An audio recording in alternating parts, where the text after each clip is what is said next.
Hey hi guys, இன்னைக்கு நான் பார்க்க போறது 2015 வெளியான The Shamus Daughter. So once again, இது உங்க நேரம் டைம் தமிழ் சேனல். வீடியோ பார்த்துட்டு இருக்கவங்க சப்ஸ்கிரைப் பண்ணலைன்னா மறக்காம சப்ஸ்கிரைப் பண்ணிக்கோங்க. பக்கத்துல இருக்கிற பெல் ஐகானை பிரஸ் பண்ணி அதுல ஆளுங்கதை செலக்ட் பண்ணுங்க. அப்பதான் நான் போற இந்த மாதிரியான வீடியோஸ் எல்லாம் உங்களுக்கு நோட்டிபிகேஷனா வரும். படத்தோட ஆரம்பத்துல ஒரு பெரிய கோட்டையை வந்து காட்டுறாங்க. அந்த கோட்டையில ஒரு வேலைக்காரி இருப்பாங்க. அவங்க என்ன பண்றாங்கன்னா நேரம் ஆச்சுங்கிறதுனால ராஜாவோட வைஃபையும் எழுப்புறதுக்காக அவங்களோட ரூமுக்கு வந்து போறாங்க. இவங்க வந்து அந்த ரூம் கதவை திறக்கலான்னு பார்க்கும்போது அந்த கதவுக்கு ரத்தம் வந்து கசியறத அவங்க பாக்குறாங்க. இந்த அம்மாக்கு ஒண்ணுமே புரியல. பயந்து போய் அந்த டோரை ஓபன் பண்ணும்போது உள்ள ராஜாவும் அவரோட வைஃபும் ரத்த வெள்ளத்துல கிடக்கிறத அவங்க பாக்குறாங்க. இந்த மாதிரி ரெண்டு பேர்த்தோட சடலங்களை பார்த்த உடனே அந்த அம்மா பயந்து போய் கத்த ஆரம்பிக்கிறாங்க.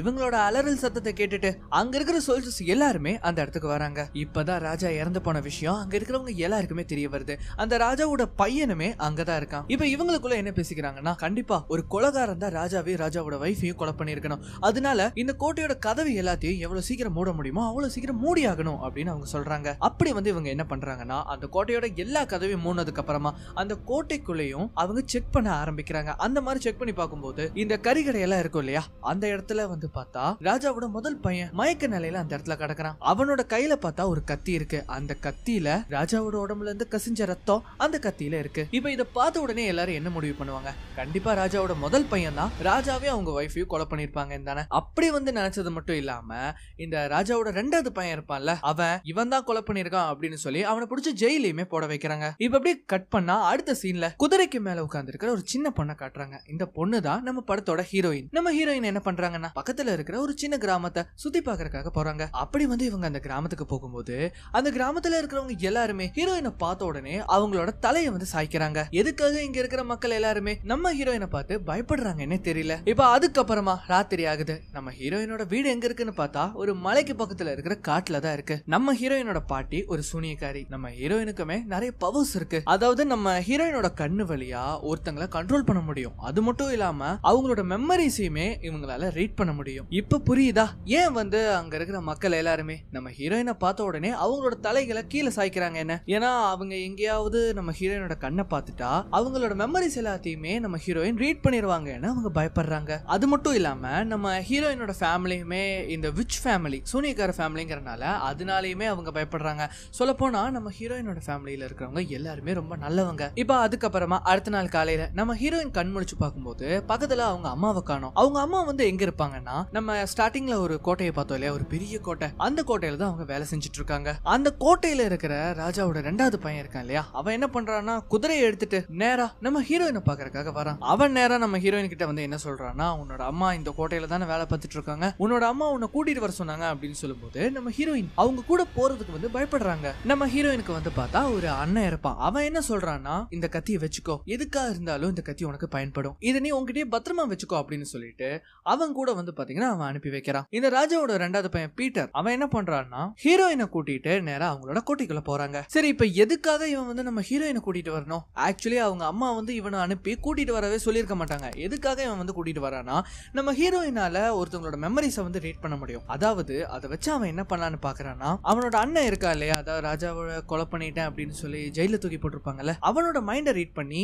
உண்மையிலேயே அவன் தான் கொலை பண்ணானா இல்லையா அப்படிங்கறத தெரிஞ்சுக்கிறதுக்காக தான் நம்ம ஹீரோயினை கூட்டிட்டு வந்திருக்கான். அப்படி வந்து அந்த பொண்ணை நேரா அவங்க அம்மா கிட்ட கூட்டிட்டு போன உடனே அவங்க அம்மாவுக்கு ஒண்ணுமே புரியல. எதுக்காக நீ கோட்டைக்கு வந்த, நான் தான் உன்னை எல்லாம் இங்க வரக்கூடாதுன்னு சொல்லி இருக்கனே அப்படின்னு சொல்லும்போது அதுக்கு அவன் என்ன சொல்றான்னா, இந்த மாதிரி இவரு தான் நீங்க கூப்பிட்டேன்னு சொல்லி என்ன கூட்டிட்டு வந்தாரு அப்படின்னு அவங்க சொல்றாங்க. அதுக்கு பீட்டருமே என்ன சொல்றான்னா, என்னோட அப்பா வேற இப்ப இல்ல, அவர் இறந்து போயிட்டாரு, உண்மையிலேயே என்னோட அண்ணன் தான் எங்க அப்பாவை கொலை பண்ணாரா இல்லையாங்கிறத நான் தெரிஞ்சுக்கணும், அதுக்கு உங்களோட பொண்ணோட உதவி தான் தேவை அப்படின்னு கெஞ்சி கேட்கும்போது அதுக்கு நம்ம ஹீரோயினோட அம்மாவுமே சரிங்கிறாங்க. அதனால அவங்க அம்மாவுமே பீட்டர் கூட ஹீரோயினை அனுப்பி வைக்கிறாங்க. இவங்க ரெண்டு பேருமே என்ன பண்றாங்கன்னா நேரா அந்த ஜெயிலுக்கு போறாங்க. அந்த பீட்டரோட அண்ணன் பேரு நிக்கோ. அவனை போய் இவங்க ரெண்டு பேருமே சந்திக்கிறாங்க. அங்க போன உடனே நம்ம ஹீரோயின் என்ன பண்றாங்கன்னா நிக்கோவோட கண்ணை பாக்குறாங்க. இந்த மாதிரி கண்ணை பார்க்கும்போது அவன் என்னெல்லாம் பண்ணா அப்படிங்கிற எல்லா விஷயமே அவங்களுக்கு தெரிய ஆரம்பிக்குது. அந்த மாதிரி பார்க்கும்போது அவங்களுக்கு நிறைய விஷயங்கள் தெரிய வருது. அதாவது இந்த நிக்கோ இருக்கான் இல்லையா, இவனுக்கு வந்து அவங்க அப்பாவை சுத்தமாவே பிடிக்காது. இப்படி வந்து இவங்க ரீட் பண்ணிட்டு இருக்கும்போது இந்த பீட்டர் இருக்கான் இல்லையா, பக்கத்துல இருக்கிற இன்னொரு இடத்துக்கு போறான். அந்த இடத்துல வந்து ரொம்ப இருட்டா வேற இருக்கு. அது மட்டும் இல்லாம ஏதோ பயங்கரமான மிருகத்தோட சத்தம் எல்லாம் கேக்குது. அந்த இடத்துக்கு போன உடனே அவன் என்ன பண்றான்னா, ஒரு சின்ன கரித்துண்டை எடுத்து அவன் செஞ்சு வச்சிருக்கிற ஒரு பெரிய வலையில வந்து அதை வைக்கிறான். இந்த மாதிரி வைக்கும்போது என்ன ஆகுதுன்னா, எங்க இருந்தோ வந்து ஒரு மிருகம் நேரா அந்த கறி எடுக்கிறதுக்காக வரும்போது அது தெரியாதனமா அந்த வலையில வந்து மாட்டிக்குது. ஆக்சுவலி அது வந்து ஒரு டிராகன். அந்த டிராகன் டிராகன் மாதிரி இன்னும் 2-3 உள்ள வந்து இருக்கு. அவன் என்ன பண்றான்னா அந்த டிராகனோட உடம்புல தன்னோட கத்தியை வச்சு சொருவி அதுல இருந்து வர ரத்தத்தை அவன் எடுத்து குடிக்கிறான். இந்த மாதிரி குடிச்சதுக்கு அப்புறமா நேரா திரும்பவும் ஹீரோயினை பாக்குறதுக்காக போறான். அப்படி வந்து இவன் அங்க போன உடனே ஹீரோயின் என்ன சொல்றாங்கன்னா, உன்னோட அண்ணன் வந்து எந்த தப்புமே செய்யல, அவன் உண்மையிலேயே நல்லவன், வேற யாரோ தான் ராஜாவே அவங்களோட வைஃபையும் கொலை பண்ணிருக்காங்க அப்படின்னு அவங்க சொல்றாங்க. இதை கேட்ட உடனே இந்த பீட்டர் என்ன பண்றான்னா கத்தியை எடுத்துட்டு நேரா அவங்க அண்ணனை கொலை பண்றதுக்காக போறான். அது மட்டும் இல்லாம நம்ம ஹீரோயினை கொலை பண்றதுக்காக போறான். ஆக்சுவலி இங்கதான் ஒரு விஷயமே தெரிய வருது. என்னன்னா இந்த பீட்டர் தான் உண்மையிலேயே ராஜாவையும் ராஜாவோட வைஃபையும் கொலை பண்ணது. பீட்டர் வந்து நம்ம ஹீரோயினை கொலை பண்ணலாம்னு வரும்போது நடுவுல பூந்து நிக்கோ வந்து அவங்கள காப்பாத்துறாங்க. இந்த மாதிரி காப்பாத்தும் போது உடனே நம்ம ஹீரோயின் என்ன பண்றாங்கன்னா வேக வேகமா ஓடி போய் அவங்க அம்மா கிட்ட இந்த விஷயத்த சொல்ல அப்படின்னு போய் பார்த்தா கோட்டைக்குள்ள அவங்க அம்மாவையே காணோம். இப்ப நம்ம ஹீரோயினுக்கு என்ன பண்றதுன்னே தெரியல. இப்ப இவங்க எப்படி வந்தாங்களோ அதே வழியில அவங்க திரும்ப போறாங்க. அப்படி போய் பார்த்தா அவங்களுக்கு வழியே மறந்துடும். அந்த இடத்துக்கு வந்து நிக்கோ என்ன சொல்றாருன்னா, இந்த மாதிரி பீட்டர் வந்து டிராகனோட ரத்தத்தை குடிச்சிருக்கான், அதனால அவனுக்கு பயங்கரமான பவர்ஸ் இருக்கு, அந்த பவர்ஸ் இன்னும் கொஞ்ச நேரத்துக்கு தான் அவனுக்குள்ள இருக்கும், ஆனா நம்ம அதுக்குள்ள எப்படியாவது தப்பிச்சாகணும் அப்படின்னு அவன் சொல்றான். அவனை வந்து கொஞ்ச நேரத்துக்கு நான் மயக்கப்படுத்தி வச்சிருக்கேன், நம்ம அதுக்குள்ள எப்படியாவது இங்க இருந்து தப்பிச்சு போயிடலாம் அப்படின்னு சொல்லி நிக்கோ என்ன பண்றானா ஹீரோயினை கூட்டிட்டு அங்க இருந்து தப்பிக்கிறான். ஆக்சுவலி இவங்க தப்பிச்சு போறதுக்கு யூஸ் பண்ற வழி என்ன வழின்னு பார்த்தா இந்த டிராகன்ஸ் எல்லாம் கட்டி போட்டு வச்சிருப்பாங்கல்ல அந்த வழிதான். அப்படி வந்து இவங்க போயிட்டு இருக்கும் போது அந்த இடத்துல ஒரு டிராகன் அந்த இருட்டுக்குள்ள ஒளிஞ்சிட்டு இருக்கும். அது என்ன பண்ணுதுன்னா நேரா நம்ம ஹீரோயின் அட்டாக் பண்ணுது. பக்கத்துல இருந்த நிக்கோ என்ன பண்றானா இதை பார்த்த உடனே அவன் கையில இருக்கிற ஈட்டியை வச்சு அந்த டிராகனை குத்தியே கொலை பண்றான். உடனே வேக வேகமா நம்ம ஹீரோயினை கூட்டிட்டு நேரா ஒரு சயின்டிஸ்ட பாக்குறதுக்காக நிக்கோ போறான். ஆக்சுவலி நிக்கோக்கு வந்து இந்த சயின்டிஸ்ட் நல்லாவே தெரியும். அதாவது அந்த டிராகன் அட்டாக் பண்ணதுல நம்ம ஹீரோயினுக்கு காயம் ஏற்பட்டிருக்கும். இவர் வந்து என்ன பண்றாருன்னா ஒரு மருந்தை கொடுத்து அந்த காயத்தை வந்து குணப்படுத்துறாரு. குணப்படுத்தி முடிச்சதுக்கு அப்புறமா சயின்டிஸ்ட் என்ன சொல்றாருன்னா, உன்னோட அப்பா வந்து அந்த பீட்டர் தான் கொலை பண்ணியிருக்கான், அதுவும் எதுக்காகனா அவன் வந்து ராஜாவா மாறதுக்காக தான். அது மட்டும் இல்லாம உன்னையும் வந்து அவன் வேணும்னு பழி போட்டு தான் அவன் ஜெயிலுக்குள்ள தள்ள பார்த்திருக்கான். அதாவது ராஜா இறந்ததுக்கு அப்புறமா நீ தானே அடுத்த ராஜாவா ஆக போற, அதை தடுக்கிறதுக்காக தான் உன்னையும் அவன் வந்து ஜெயிலுக்குள்ள அடைச்சு உன்னை கொலை பண்ண பார்த்திருக்கான். இப்படி வந்து இவங்க பேசிட்டு இருக்கும்போது இப்ப அப்படியே கட் பண்ணா இந்த பீட்டர் வந்து காட்டுறாங்க. பீட்டர் கூட வந்து நிறைய இந்த லா படிச்ச மாஸ்டர்ஸ் எல்லாருமே இருக்காங்க. இவங்க வந்து இந்த கோட்டைக்குள்ளேயே இருக்கிறவங்க தான். ஆக்சுவலி இவங்க தான் சில முக்கியமான டெசிஷன்ஸ் எல்லாம் எடுக்கிறவங்க. சொல்ல போனா அடுத்த ராஜாவா யாரு ஆக போறது அப்படிங்கறதே இவங்க தான் முடிவு பண்ணுவாங்க. அந்த லா மாஸ்டர்ஸ் எல்லாம் சேர்ந்து என்ன சொல்றாங்கன்னா, இங்க பாரு பீட்டர், இப்போதைக்கு உன்னால இந்த நாட்டுக்கு நீ ராஜாவா ஆக முடியாது. ஏன்னா உன்னோட அண்ணா வந்து இங்க இருந்து தப்பிச்சிட்டான், அவன் வந்து உண்மையிலேயே கொலைகாரனா இல்லையாங்கிறது கூட எங்களுக்கு தெரியாது, அதனால இப்போதைக்கு உன்னால இந்த நாட்டோட ராஜாவா ஆக முடியாது அப்படின்னு அவங்க சொல்றாங்க. இதை கேட்ட உடனே பீட்டர் செம்ம காண்டாகிறான். உடனே அவன் என்ன பண்றான்னா அந்த லா மாஸ்டர் புடிச்சு பக்கத்துல இருக்கிற ஒரு கிணறு மாதிரி இருக்கிற இடத்துல அவனை தள்ளி விட்டுறான். அந்த கிணறுக்குள்ளதான் இந்த டிராகன்ஸ் எல்லாமே அடைக்கப்பட்டிருக்குங்க. அப்படி வந்து பண்ணதுக்கு அப்புறமா மீத இருக்கிற லா மாஸ்டர்ஸ் கிட்ட எல்லாம் இவன மாதிரி நீங்க சாகாம இருக்கணும்னா நான் தான் ராஜாவா ஆகணும், அத நீங்க தான் எல்லாருக்கிட்டயுமே சொல்லணும் அப்படின்னு சொல்லும்போது அங்க இருக்கிறவங்க எல்லாருமே சரிங்கிறாங்க. ஏன்னா வேற வழி இல்ல இல்லையா, உயிருக்கு பயந்து அவங்க பண்ணிதான் ஆகணும். இப்ப அதனால என்ன ஆகுதுன்னா இவன் தான் இன்னில இருந்து இந்த நாட்டோட ராஜா. அப்படி வந்து பதவிக்கு வந்த உடனே அவன் முதல் வேலையை என்ன பண்றான்னா, என்னோட அண்ணனை வந்து புடிச்சு கொடுக்கறவங்களுக்கு நான் நிறைய பொற்காசுகளை தருவேன் அப்படின்னு அவன் சொல்றான். அது மட்டும் இல்லாம கூடவே அந்த விச் ஃபேமிலியும் கண்டுபிடிச்சு கொடுக்கணும் அப்படின்னு அவன் சொல்றான். இப்ப இந்த விஷயம் வந்து ஊர்ல இருக்கிறவங்க எல்லாருக்குமே தெரிய வருது. அது மட்டும் இல்லாம இந்த பீட்டர் கூட இருக்கிற நிறைய சோல்ஜர்ஸ் இந்த நிக்கோலும் அப்புறம் நம்ம ஹீரோயினும் இருக்காங்களா இல்லையாங்கிறத அவங்க செக் பண்ணிட்டு இருக்காங்க. இப்ப இப்படி வந்து இவங்க செக் பண்ணிட்டு இருக்கும்போது அடுத்ததா நம்ம சயின்டிஸ்டோட வீட்டு கதவை அவங்க தட்டுறாங்க. எதுக்காகனா நம்ம நிக்கோலும் ஹீரோயினும் இருக்காங்களா இல்லையாங்கிறத செக் பண்றதுக்காக. உடனே வந்து அந்த சயின்டிஸ்ட் என்ன சொல்றாருன்னா, நிக்கோல் கிட்டயும் ஹீரோயின் கிட்டயும் நீங்க 2 பேரும் வேற வேற இடத்துல போய் ஒளிஞ்சுக்கோங்க அப்படின்னு அவர் சொல்றாரு. ஆனா இந்த சோல்ஜர்ஸ் எல்லாருமே என்ன பண்றாங்கன்னா ரொம்ப நேரம் வெயிட் பண்ணி அவங்க கதவை திறக்காதனால கதவை உடைச்சுக்கிட்டு எல்லாருமே உள்ள வராங்க. அப்படி உள்ள வந்து இவங்க எல்லாருமே தேடி பார்க்கும் போது கூட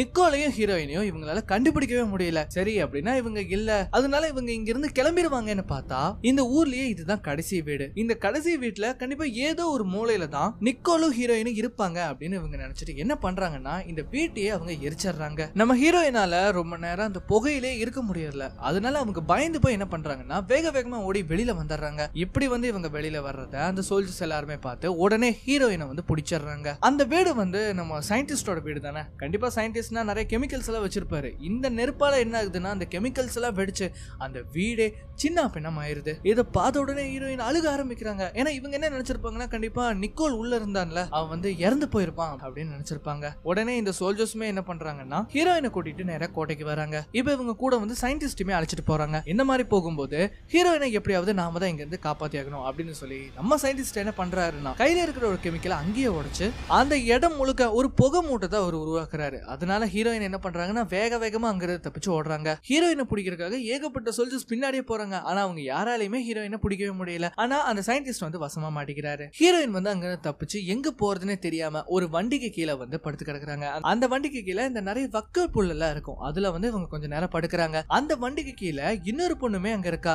அந்த பொண்ணோட பேரு வந்து ரோஸ். அந்த பொண்ணு வந்து கொஞ்சம் துருதுருன்னு இருப்பா. அவ என்ன சொல்றான்னா, எதுக்காக இப்ப என் இடத்துல வந்து நீ படுத்திருக்க? இங்க பாரு, என்கிட்ட கத்தி இருக்கு, இந்த கத்தியை வச்சு உன்னை குத்தி கொன்றுவேன், இங்க இருந்து ஓடி போயிரு அப்படின்னு அவ சொல்றா. ஆனா நம்ம ஹீரோயின் விடுவாங்களா? இதை எதையுமே கண்டுக்காம அந்த இடத்துல படுத்து தூங்குறாங்க. இப்ப அப்படியே கட் பண்ண அடுத்த நாள் காலையில அந்த இடத்துக்கு வந்து பார்த்தா நிறைய பேர் போல வராங்க. என்னன்னா, இப்ப ஹீரோயின் படுத்துட்டு இருக்காங்க இல்லையா, இந்த இடம் வந்து ஒரு பன் ஃபேக்டரி. அந்த பண்ணை வந்து தயாரிக்கிறவங்க இவங்க எல்லாருமே. இவங்க பார்த்த உடனே ரோஸ் என்ன பண்றாங்கன்னா, நம்ம ஹீரோயினை கூட்டிட்டு நேரா அவர்கிட்ட போய் இந்த மாதிரி எங்களுக்கு ஒரு ஃப்ரீயா ஒரு பண்ணை கொடுக்க முடியுமா அப்படின்னு கேட்கும்போது, இங்க இருந்து ஓடி போயிரு அப்படின்னு அவன் மிரட்டுறான். இதை பார்த்த உடனே ஹீரோயின் செம்ம காண்டாக்குறாங்க. அவங்க என்ன பண்றாங்கன்னா, அவங்களால தான் இந்த கண்ணை வச்சு கண்ட்ரோல் பண்ண முடியும் இல்லையா, அவங்களோட கண்ணை பயன்படுத்தி அவனை வந்து கண்ட்ரோல் பண்றாங்க. அப்படி கண்ட்ரோல் பண்ணி அந்த ஆளோட கையாலேயே பண்ணை எடுத்து நம்ம ஹீரோயின் கையில கொடுக்க வைக்கிறாங்க. இது தூரத்துல இருந்து பார்த்த ரோஸ்க்கு ஒண்ணுமே புரியல. அவ வந்து என்ன சொல்றான்னா, இந்த மாதிரி உங்ககிட்ட ஒரு ஏதோ ஒரு மேஜிக் பவர் இருக்கு, அதை வச்சுதான் உன்னால இந்த மாதிரி எல்லாம் பண்ண முடியுது அப்படின்னு சொல்லும்போது, நம்ம ஹீரோயின் வந்து எதுவுமே தெரியாத மாதிரி என்கிட்ட அப்படி எல்லாம் எதுவும் இல்ல அப்படின்னு சொல்லிட்டு கையில இருக்கிற பண்ண பாதியா பிச்சு ரோஸ் கிட்ட கொடுக்கறா. சோ இப்படிதான் இவங்க ரெண்டு பேருமே ஃப்ரெண்ட்ஸ் ஆயிக்கிறாங்க. நம்ம ஹீரோயின் வந்து இதோட நிறுத்தாம நிறைய பேர் போல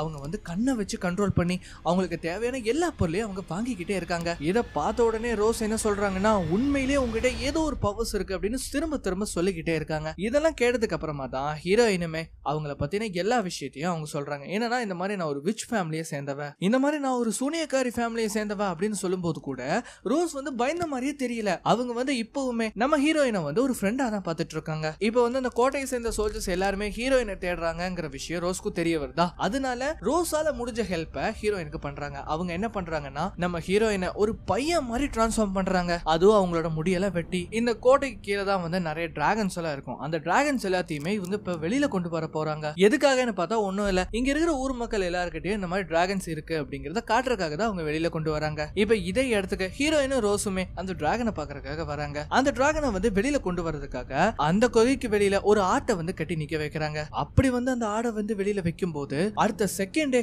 உள்ள இருந்து வந்து அந்த டிராகன் அந்த ஆட்டை தூக்கிட்டு உள்ள போயிருது. இப்படி வந்து இவங்க எல்லாருமே அதை பார்த்துட்டு இருக்கும் போது அங்க இருக்கிற ஒரு சோல்ஜர் மட்டும் நம்ம ஹீரோயினை பாத்துறாங்க. அவளை பிடிச்சு, உன்னை பார்த்தா பையன் மாதிரியே தெரியல, நீ வந்து அந்த சூனியக்கார குடும்பத்தை சேர்ந்த அந்த பொண்ணு தானே அப்படின்னு சொல்லி நம்ம ஹீரோயினை வந்து விடாம பிடிச்சிட்டு இருக்காங்க. இதை பார்த்த உடனே பயந்து போய் நம்ம ஹீரோயின் அங்க இருந்து வேக வேகமா தப்பிக்கிறாங்க.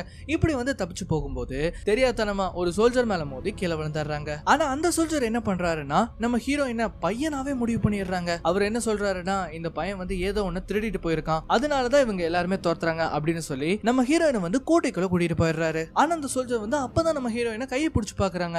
ஏன்னா ஒரு பையனோட கை வந்து இவ்வளவு சாஃப்டா இருக்காது. இதை தெரிஞ்ச உடனே நல்லா உத்து பார்க்கும் போதுதான் தெரிய வருது, அது அந்த சூனியக்கார குடும்பத்தை சேர்ந்த நம்ம ஹீரோயின் தான்ங்கிறது அந்த சோல்ஜருக்கு தெரிய வருது. இதை தெரிஞ்ச உடனே நேரா இவளை வந்து அழைச்சிட்டு பீட்டர் கிட்ட கொடுக்கறதுக்காக போறாங்க. இதை பார்த்த உடனே பக்கத்துல இருந்த ஜெனரல் என்ன சொல்றாருன்னா, ஹீரோயினை வந்து நான் பாத்துக்கிறேன் அப்படின்னு சொல்லிட்டு அவரு வந்து ஒரு இடத்துக்கு கூட்டிட்டு போய் நம்ம ஹீரோயினை கட்டி போடுறாங்க. அப்படி கட்டி போட்டுட்டு நேரா பீட்டரை பார்த்து அவன் என்ன சொல்றான்னா, இந்த மாதிரி ஹீரோயினை வந்து கண்டுபிடிச்சாச்சு, நான் தான் அவளை கட்டி போட்டு வச்சிருக்கேன், அவளை வந்து கொன்னரலாமா அப்படின்னு கேட்கும்போது, இல்ல இப்ப வேணாம், நாளைக்கு வந்து எல்லா மக்களையும் கூப்பிடு, அவங்க கண்ணு முன்னாடியே ஹீரோயினை கொலை பண்ணணும், அதுவும் எப்படின்னா டிராகன்ஸை விட்டு அவளை கடிச்சே கொலை பண்ணணும் அப்படின்னு அவன் சொல்றான். ஆனா ஜெனரல் என்ன சொல்றான்னா, மக்களுக்கு வந்து இந்த மாதிரி ஒரு சின்ன பசங்களை ரொம்ப கொடூரமா கொலை பண்றது சுத்தமாவே பிடிக்காது. இந்த மாதிரி பண்றதால அவங்க எல்லாருமே உங்களை வந்து தப்பானவங்க அப்படின்னு நினைச்சுப்பாங்க. அதனால இந்த பிரச்சனையை என்கிட்ட விட்டுருங்க, ஹீரோயினை நான் காட்டுக்குள்ள கொண்டு போய் அவளை நான் கொலை பண்ணிடுறேன் அப்படின்னு சொல்லும்போது, இதை கேட்ட உடனே பீட்டருமே இதுக்கு சரிங்கிறான். அந்த வகையில அந்த ஜெனரல் என்ன பண்றான்னா, ஹீரோயினை கூட்டிட்டு நேரா காட்டுக்குள்ள போயிட்டு இருக்கும்போது நடுவுல நம்ம ரோஸ் வந்து தடுக்கிறாங்க. இதை பார்த்த உடனே இந்த ஜெனரலுமே என்ன பண்றான்னா, ரோஸையும் புடிச்சு உள்ள போட்டுட்டு நேரா காட்டுக்குள்ள ரொம்ப ஆழமா போறாங்க. அந்த மாதிரி அந்த இடத்துக்கு போனதுக்கு அப்புறமா ஹீரோயினோட கையை கட்டி வச்சு அந்த கட்டை அவுத்து கண்ணையை அவுத்து விட்டுட்டு அவர் என்ன சொல்றாருன்னா, இங்க பாரு, நான் கண்டிப்பா உன்னை கொலை பண்ண மாட்டேன், இங்க இருந்து எப்படியாவது தப்பிச்சு போயிரு, ஏன்னா நீ இங்க இருக்கிற வரைக்கும் உனக்கு ஆபத்து இருந்துகிட்டே தான் இருக்கும், அதனால எப்படியாவது இங்க இருந்து தப்பிச்சு போயிரு அப்படின்னு சொல்லும்போது ஹீரோயின் முடியவே முடியாதுன்னு அவங்க சொல்றாங்க. ஏன்னா அவங்களோட அம்மா வந்து இங்க இருக்காங்க, என்னோட அம்மா வந்து பீட்டர் கிட்ட மாட்டிக்கிட்டு இருக்கான், அவனை எப்படியாவது நான் காப்பாத்தி ஆகணும் அப்படின்னு சொல்லும்போது அந்த ஜெனரல் என்ன சொல்றாருன்னா, உன்னோட அம்மாவை நாளைக்கு அவங்க கொலை பண்ண போறாங்க, நீ மட்டும் பீட்டர் கிட்ட மாட்டிக்கிட்டீங்கன்னா அவன் உன்னையும் கொலை பண்ணிடுவான், அதனால இங்க இருந்து எப்படியாவது தப்பிச்சு போயிரு அப்படின்னு சொல்லும்போது நம்ம ஹீரோயின் முடியவே முடியாதுன்னு அவங்க சொல்றாங்க. சோ இந்த மாதிரி நம்ம ஹீரோயின் அடம் பிடிக்கிறதுனால ஜெனரல் என்ன பண்றாருன்னா, கண்டிப்பா நம்ம ஹீரோயின் கோட்டைக்குள்ள இருக்கிற வரைக்கும் சேஃப் இல்ல, அதனால ஏதாவது ஒரு வீட்டுல அவங்கள பத்திரமா தங்க வச்சாகணும், அதனால எல்லா வீட்டையும் அவர் பாத்துக்கிட்டே போறாரு. அப்படி போயிட்டு இருக்கும்போது ஒரு வீட்டுல இருக்கிற ஒரு லேடியை மட்டும் அவங்க பாக்குறாங்க. அந்த லேடியை பார்த்த உடனே ஹீரோயின் என்ன சொல்றாங்கன்னா, இவங்களை எனக்கு நல்லாவே தெரியும், அந்த சயின்டிஸ்ட் கூட வேலை பார்க்கிற ஒரு லேடி தான் இவங்க அப்படின்னு சொல்லிட்டு அவங்க எல்லாருமே என்ன பண்றாங்கன்னா அந்த லேடியோட வீட்டுக்குள்ள போறாங்க. அப்ப அப்படி வந்து இவங்க வீட்டுக்குள்ள போய் பார்த்தா நிக்கோல் வந்து உயிரோட இருக்காரு. என்னன்னு பார்த்தா அந்த வீடு வந்து இடிஞ்சு விழுகும் இல்லையா, அப்ப வந்து எப்படியோ இவரு பின்வழியா தப்பிச்சு அந்த பிரிட்ஜுக்கு கீழே இறங்கி இருப்பாரு. இப்ப ஜெனரல் என்ன சொல்றாருன்னா, நாளைக்கு காலையில எப்படியாவது இந்த பொண்ணோட அம்மாவை நம்ம காப்பாத்தியே ஆகணும் அப்படின்னு சொல்லிட்டு இன்னைக்கு ராத்திரி அவங்க வந்து படுத்து தூங்குறாங்க. இப்ப அப்படியே கட் பண்ண அடுத்த நாள் காலையில ஊர் மக்கள் எல்லாருமே கோட்டைக்கு வெளியில வந்து நிக்கிறாங்க. அந்த இடத்துக்கு அந்த நாட்டோட ராஜா, அதாவது அந்த பீட்டர் இருக்கான் இல்லையா, அவன் வந்து என்ன சொல்றான்னா, சூனியக்கார குடும்பத்தை சேர்ந்த ஒருத்தங்களை நாங்க புடிச்சிட்டோம். அவங்க என்னோட அண்ணனுக்கு உதவி பண்ணி என்னோட அப்பா வந்து கொலை பண்ணிருக்காங்க. அதனால நான் அவங்களை இன்னைக்கு கொலை பண்ணியே தீருவேன். அதுவும் எப்படின்னா டிராகன்ஸை விட்டு அவங்கள கொலை பண்ண போறேன் அப்படின்னு சொல்லும்போது அவங்க எல்லாருமே கொலை பண்ணுங்க அப்படின்னு கைத்தட்ட ஆரம்பிக்கிறாங்க. இந்த கூட்டத்துக்கு நடுவுல தான் நம்ம ஹீரோயினுமே இருக்காங்க. அவங்க வந்து உடனே கத்தி என்ன சொல்றாங்கன்னா, உன்னோட அப்பாவை கொன்னது நீதான், உண்மையை மரியாதையா ஒத்துக்கோ அப்படின்னு சொல்லும்போது இப்ப அங்க இருக்கிறவங்க எல்லாருமே ஒரு நிமிஷம் அமைதியாகிறாங்க. நம்ம பீட்டருக்கு சரியா அடையாளம் தெரியல போல.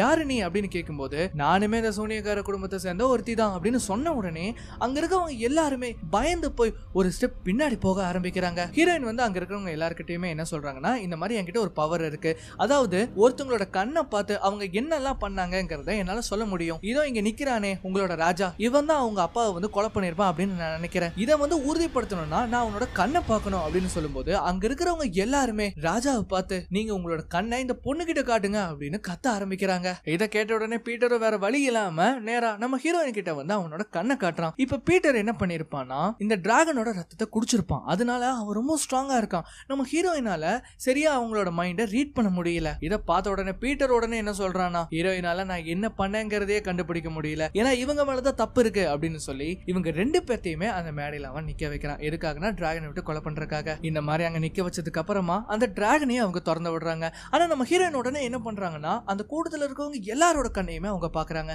இப்ப அவங்க என்ன பண்றாங்கன்னா, அங்க இருக்கிற எல்லா மக்களையும் அவங்களோட கண்ட்ரோலுக்கு கொண்டு வராங்க. இந்த கூட்டத்துல இருக்கிறவங்க எல்லாருமே இப்ப அமைதியாகி நம்ம ஹீரோயினுக்கு சப்போர்ட் பண்ண ஆரம்பிக்கிறாங்க. ஹீரோயினோட கண்ணால கண்ட்ரோல் ஆன சோல்ஜர்ஸும் கண்ட்ரோல் ஆகாம இருப்பாங்க இல்லையா மீதி சோல்ஜர்ஸ், இவங்க ரெண்டு பேத்துக்கு நடுவுல சண்டை ஏற்படுது. அதே மாதிரி பொதுமக்கள் எல்லாருமே ராஜாவை கொலை பண்றதுக்காக துரத்திட்டு போறாங்க. இப்ப இந்த கேட் வேற ஓபன் ஆயிருதா, அந்த கேட் வழியா வேற நிறைய டிராகன்ஸ் வெளியில வர ஆரம்பிக்குதுங்க. இப்போ அதுல வந்து ஒரு டிராகன் நேரா நம்ம ஹீரோயினையும் அவங்க அம்மாவை கொலை பண்ணலாம்னு வரும்போது நடுவுல ஒரு சோல்ஜர் போந்து அவனோட ஸ்வாட வச்சு அந்த டிராகனோட வாயிலே சொருவி அதை கொலை பண்றான். ஆக்சுவலி அந்த சோல்ஜர் யாருன்னு பார்த்தா நம்ம நிக்கோல் தான். பீட்டர் என்ன பண்றான்னா, பின்னாடி இருந்த நிக்கோலை கொலை பண்ணலாம்னு வரும்போது நிக்கோல் என்ன பண்றான்னா அவனோட ஸ்வாட வச்சு அவனோட கழுத்துல வைக்கிறான். நிக்கோல் வந்து என்னதான் அவனை கொலை பண்ணலாம்னு ட்ரை பண்ணாலுமே அவனால முடியல, ஏன்னா அவனோட தம்பியாச்சே. ஆனாலுமே இவன் வந்து நம்மளோட அப்பாவை கொலை பண்ணியிருக்கான், இவனை நம்ம சும்மா விடக்கூடாது அப்படின்னு சொல்லி அந்த கத்தியை வந்து அவனோட கழுத்துல வந்து வச்சு சொருவும் போது அந்த கத்தி அவனோட உடம்புல பாயவே மாட்டேங்குது. ஏன்னா இப்ப அவன் வந்து இந்த டிராகனோட ரத்தத்தை குடிச்சிருக்கான் இல்லையா, அதனால அவன் ரொம்ப ஸ்ட்ராங்கா இருப்பான். இப்ப அந்த ஜெனரல் என்ன சொல்றாருன்னா,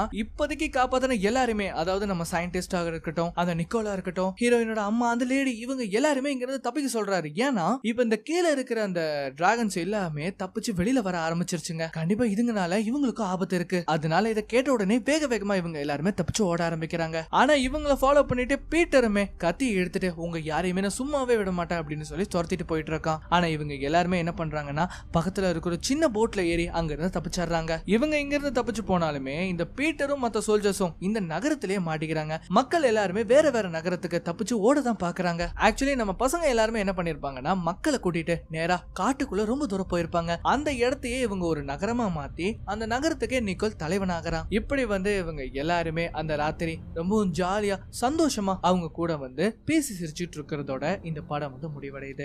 ஆக்சுவலி இந்த படம் மொத்தம் 2 பார்ட்ஸ் இருக்கு. இந்த படம் வந்து பிடிச்சிருந்தா சொல்லுங்க, இதோட அடுத்த பார்ட்டையுமே நம்ம ரிவ்யூ பண்ணிடலாம். சோ ஒன்ஸ் அகைன் இது உங்க நேரோ டைம் தமிழ் சேனல். வீடியோ பார்த்துட்டு இருக்கவங்க சப்ஸ்கிரைப் பண்ணலைன்னா மறக்காம சப்ஸ்கிரைப் பண்ணிக்கோங்க. பக்கத்துல இருக்கிற பெல் ஐகானை பிரஸ் பண்ணி அதுல ஆளுங்கிறத செலக்ட் பண்ணுங்க. அப்பதான் அப்புறம் இந்த மாதிரியான வீடியோஸ் எல்லாம் உங்களுக்கு நோட்டிபிகேஷனா வரும். இன்னொரு வீடியோல மீண்டும் சந்திக்கலாம்.